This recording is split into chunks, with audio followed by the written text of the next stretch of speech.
All right, let's get it.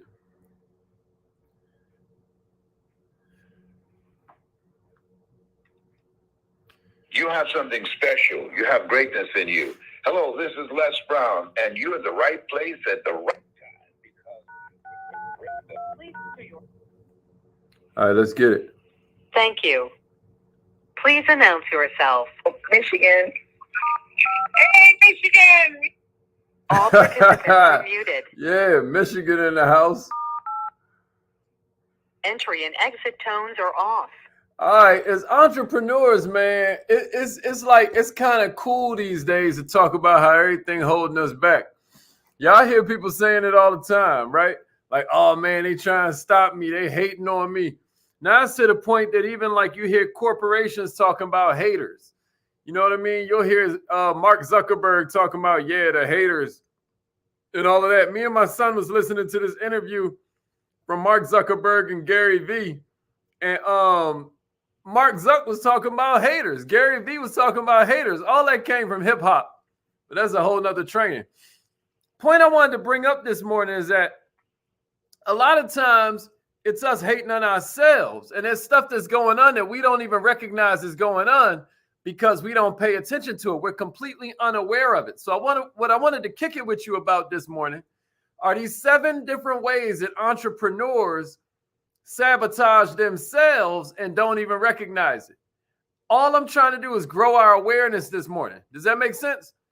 If you have not, speaking of awareness, if you have not joined the newsletter, I want to challenge you to go to wearemillionaireminded.com and sign up. That thing comes out 3:30 every Friday. It is the coldest newsletter you never heard of. It is ridiculous that, you know what I mean? That thing be so good, you know. My mama, my daughter, I send that joint to everybody. And we put a lot into it. So I hope you enjoy it. We always got real powerful quotes in there. And then it's always a little bit of mindset, skill set, and heart set in every newsletter. Just something designed to help you grow your awareness, man, because we don't mean to hurt ourselves. We don't mean to slow down our potential. We just aren't aware we're doing it when we're doing it. Does that make sense to somebody out there? So I'm going to give you 7 things this morning that sabotage us that we don't even pay attention to. And then I'm going to tell you what to do about it. You with me? All right, if you're ready for number 1. Yeah, straight up, Demeter. That's what I'm talking about. Yeah, they up in here. Yeah, Trey in this joint. What's up? Bryant, Miss Shirley. All right. I can't blame y'all for getting here so late because I was not here at 7:25 like I'm normally. Yeah, I didn't get here till 7:30. All right, but here we go. Here go to 7. Appreciate that, Allie. You know the drill. What's up, Chopper? In the house. Appreciate that, Miss Connor. Thank you so much, Queen, for those shares. I love it. Some of y'all be putting the 1 in the comments, but y'all don't share this thing. Y'all know sharing is caring, Patricia. You hear me? All right, here we go. Here's number 1. Your thoughts. This is the first thing that people use to sabotage themselves. It's their thoughts. Because it's your thoughts that lead to the emotion that leads to the action. And just because you think a thought don't mean it's true. This stuff pops into our head all the time. And because the brain is a survival device, not a success device, I'm going to say that again. Somebody put that in the comments. Your brain is a survival device, not a success device. Your brain is a 2 million old computer that is designed to keep you alive. That's why so much of your fear comes from ignorance. You get what I mean? Because you got to think about it on a biological level. If we don't know what's around that corner, then that's scary because the brain is here to keep us alive, not to make us happy, not to make us rich, none of that, not to help us have good relationships. It's just here to keep us alive. And if what's around that corner we can't predict, well, then you know what? We don't want to go around that corner. That's your brain's natural thought. Your thoughts are here and they scare us. They make us doubt ourselves. They make us criticize ourselves because your parents always told you experience is the best teacher. Experience can become a prison. Y'all have heard me talk about this before, where if you don't have the right experiences, what your brain start doing is, I ain't seen nobody else do it. Or your brain start telling you, well, man, you never did this before. What make you think you can do this? Check this out. Everything that's ever been created was created by the unqualified. Never forget that. If it was created, because the only thing that make you qualified to do something is the fact that you did it before. So everything that's ever been done for the first time, everything that's ever been created was created by the unqualified, because your brain is a survival device, not a success machine. Your thoughts ain't got to be true. Your feelings ain't facts, like we talked about yesterday. So here's what you do about it. Instead of accepting every thought that comes your way, every cockamamie thought you have, you hear me? Somebody say that in the comments, cockamamie. No, I'm just playing. But instead of accepting every cockamamie thought you have as true, start thinking about what you're thinking about. This is why we do this mindfulness stuff every morning, where we do breathing exercises. We get back centered and connected to source. Start watching your thoughts. Create some kind of mindfulness practice so you can observe these thoughts and watch them instead of letting them drag you through the mud. Here's number two. That's right, Demeter. Let them know. Here's number two, your words. So far we went through thoughts, and now we're talking about words. Because you don't realize the power your words have. You don't realize the power of the intention you have behind your words. A lot of times you use disempowering words without realizing how your words are stopping you from living out your full potential. You know the kind of words I'm talking about. Somebody type some of these in the comments, whichever one resonate with you. No, I don't know. A lot of times when you say, I don't know, what you're really saying is, I never thought about that before. You hear me? You got to think about it. A lot of times you're saying, I don't know, but what you're saying is, I never thought about that before. I need you to start thinking about your words, because your spiritual DNA is perfect, y'all. But here's the thing. We be so worried in this social media generation about how we look. It ain't about what you put on. It's about what you let out. And what I want to challenge you to do this morning is let more of your power out by starting with your words. Everything starts with, it starts with the thought, right? And then from there, it's the words. But you're saying things like maybe, or should, or can't, or not really. There's all these weak words that stop you from living your best life. So start taking notice of your words. Go through your emails. Go through your text messages. I dare you try this today. Think about what you're thinking about. Think about what you're saying. You know what I mean? Start taking note of your words. If you go through your text messages today and start picking out some of the disempowering words you use, right? No, I don't know. Should, maybe, I can't, not really. You're going to blow your mind how many of these words that you frequently use when you're communicating with others and yourself. That's all facts. That's my baby right there. That's facts right there. Notice your repertoire of words and commit to using the disempowering ones less and some of the empowering ones more. Man, I was listening to one of my mentors from afar. He uses words like fantastic and magnificent. I was like, oh, you know what? I don't use the word magnificent enough. You know what I'm saying?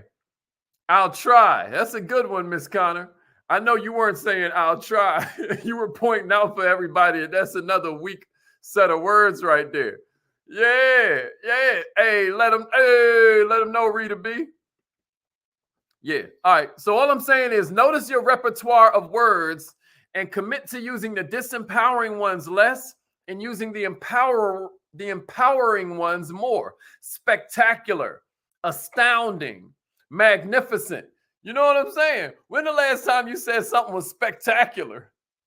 But let me tell you what we're good at saying. It sucks.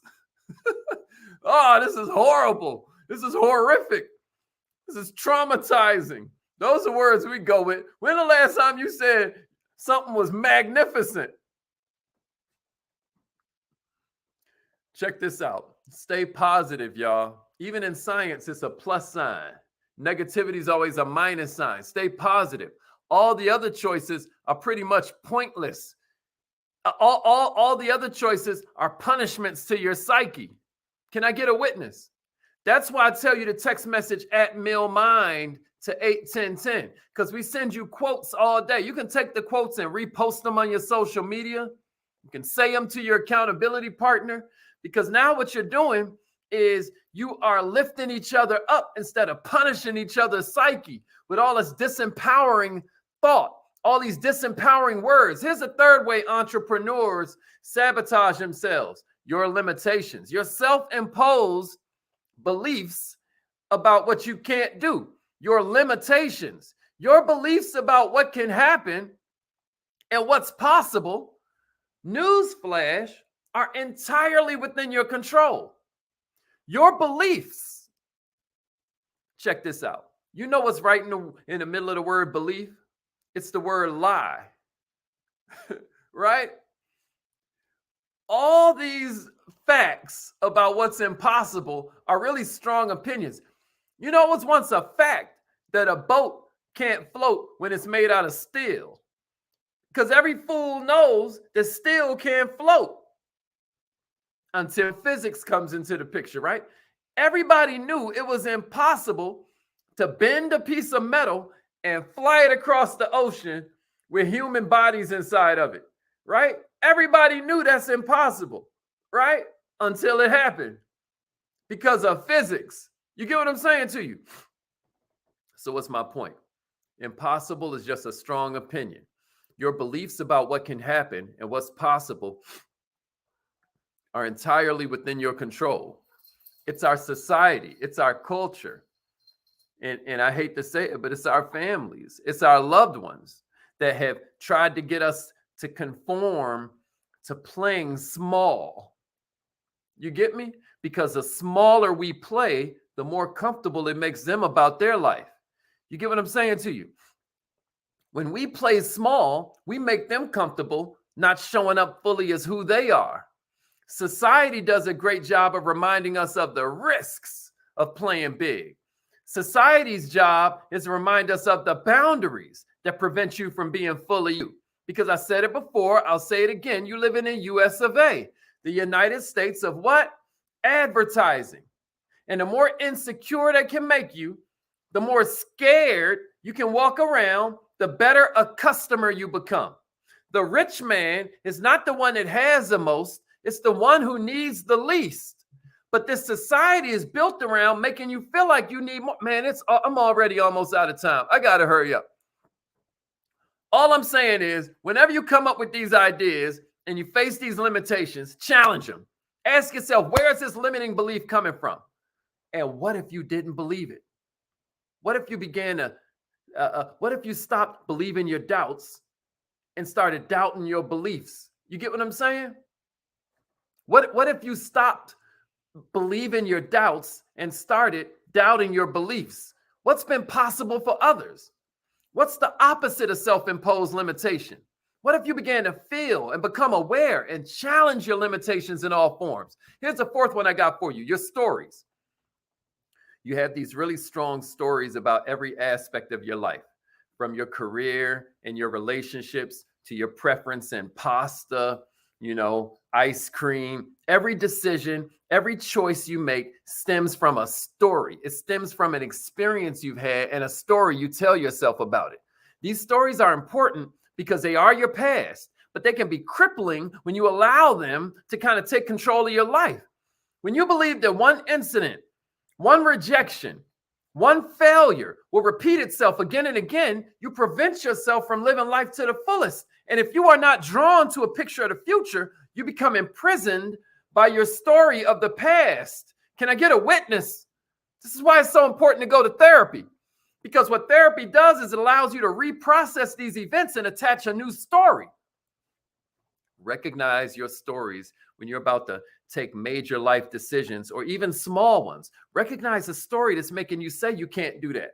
Recognize a story that's making you feel like that's impossible, because it's just a story. That's all it is, baby. What are the emotions that come up when you tell yourself this story? What's the story behind the emotional reaction you're having? What's a new story you can tell based on a new vision of your life?